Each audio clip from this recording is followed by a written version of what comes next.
আকৌ এটা নতুন ভিডিঅ' লৈ আপোনালোকলৈ আগবঢ়াইছোঁ। শিশুক আমি অ'টছ কেনেকৈ বনাই খুৱাব পাৰোঁ, বয়সস্থ লোককো আমি কেনেধৰণে বনাই খুৱাব পাৰোঁ চাওকচোন বাৰু। মই এইটো চাহৰ চচ লৈ লৈছোঁ। চাহৰ চচতে বনাইছোঁ, কিন্তু আপোনালোকে বেলেগ বাচনো ল'ব পাৰে। চাহ বনাইছিলোঁ, তাতে মই বনালোঁ আৰু ধুই পেলাই। প্ৰথমতে আপোনালোকে অ'টছখিনি লৈ পেলাই 3 চামুচ বা 4 চামুচ ল'ব প্ৰয়োজন অনুসাৰে।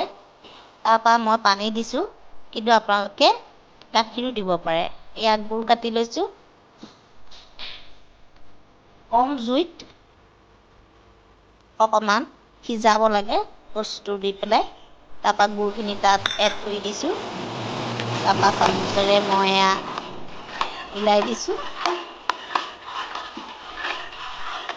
বেছি সময় নালাগে, অতি সোনকালে সিজে।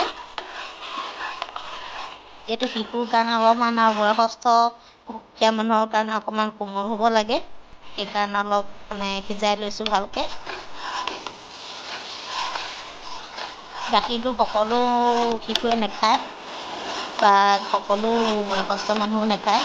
যদি গাখীৰ খায় তেতিয়া আপোনালোকে গাখীৰতো সিজাব পাৰে, আৰু গাখীৰ নহ'লে এনেকৈ আপোনালোকে পানীত সিজাব পাৰে। মই পানীতে লৈছোঁ।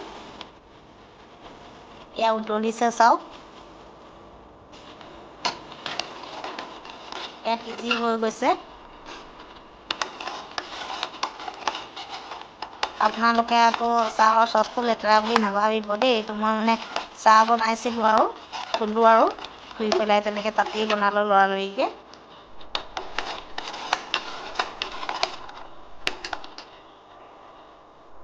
তাৰপৰা এয়া এটা বাচনত মই উলিয়ালোঁ।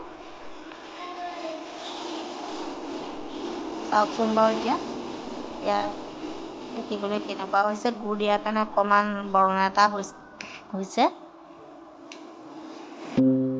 তাৰপৰা আপোনালোকে ধৰক গুড় ঘিউ দিব পাৰে বা বাটাৰো দিব পাৰে। কিছুমানে গুড় ঘিউ খাই ভাল পায়, এচামুচ গুড় ঘিউ দিব পাৰে বা বাটাৰো দিব পাৰে। মই এয়া গুড় ঘিউ এড কৰিছোঁ।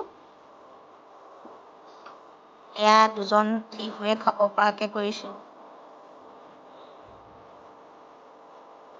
2জন শিশুক দিব পাৰিব।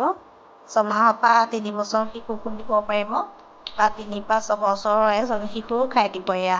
কিন্তু 6 মাহৰ পৰা 3 বছৰ হ'লে 2জন শিশুক দিব পাৰিব, 3 পৰা 6 বছৰ হ'লে এজন শিশু। আৰু লগত আপোনালোকে কল গুচাই পেলাই কলো দিব পাৰে, তেতিয়া খাবলৈ বেছি ভাল হয়। এয়া চাওকচোন। অ'টছত বহুত পৰিমাণে কেলৰি থাকে, শক্তি থাকে, অ'টছ প্ৰ'টিন থাকে, আৰু অ'টছ আমাৰ ফাইবাৰযুক্ত আমজাতীয়, সেইকাৰণে শিশুৰ কাৰণে উপকাৰী। অকল শিশুৱেই নহয়, সকলোৱে খাব পাৰে অ'টছ, আৰু সকলো মানুহৰ কাৰণেই অ'টছ উপকাৰী।